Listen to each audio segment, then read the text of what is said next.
Bâtir en l'espace de 5 ans un territoire sans chômeurs de longue durée, c'est le défi que vont tenter de relever ces hommes et ces femmes du quartier de Saint-Jean à Villeurbanne.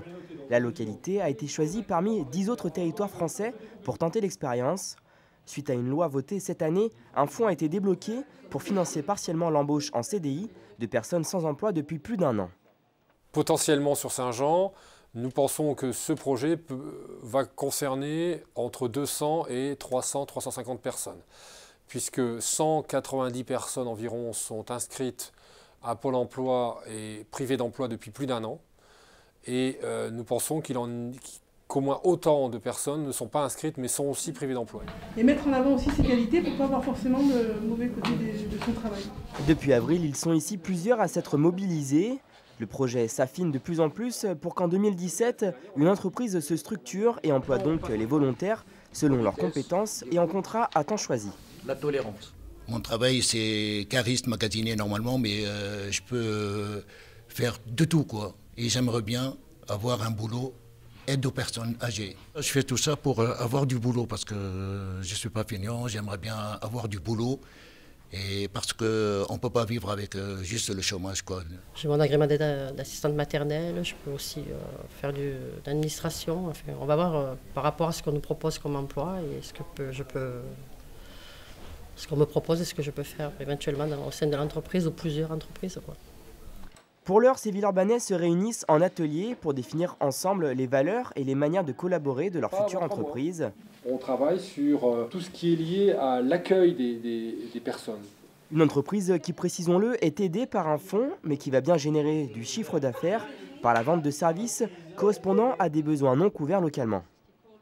D'où le choix de Saint-Jean, qui en plus est un quartier qui mêle à la fois habitat et puis un fort tissu économique, avec beaucoup d'entreprises qui pouvaient être intéressées par ce projet. Aujourd'hui, on parle de futurs salariés. Donc en fait, on est aussi, voilà, les gens se projettent d'autant plus.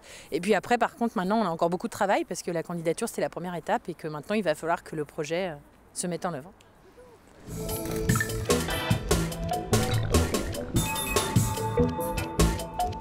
Depuis le 22 novembre, la campagne hivernale des Restos du Cœur a débuté à Villeurbanne. Le lancement d'un véritable marathon pour les bénévoles qui va durer au total 16 semaines. Rappelons que les bénéficiaires sont tous obligés de passer par la case inscription, même s'ils étaient déjà inscrits en été, afin de voir s'ils sont éligibles, d'après notamment leurs ressources mensuelles.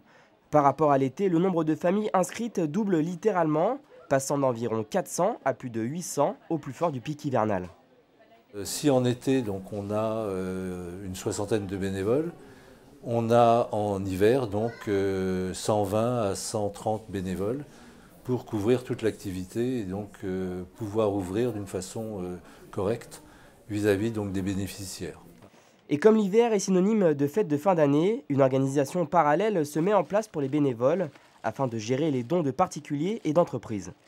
On reconditionne les jouets par âge pour pouvoir offrir, j'allais dire, à au moins tous les enfants au moins un jouet.